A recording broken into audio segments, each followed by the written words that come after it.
How to fix Windows key not working. So that is what I'm going to show you guys in this super quick and easy tutorial. So let's get into it.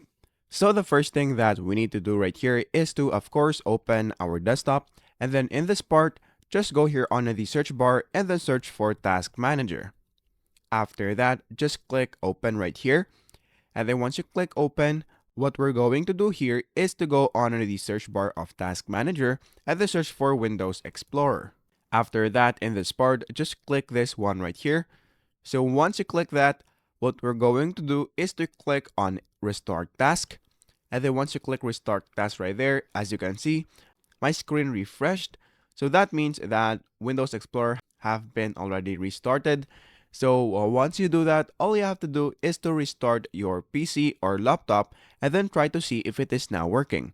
However, if it is still not working, then the next thing that we need to do right here is to just click on Fn key and then the Windows key.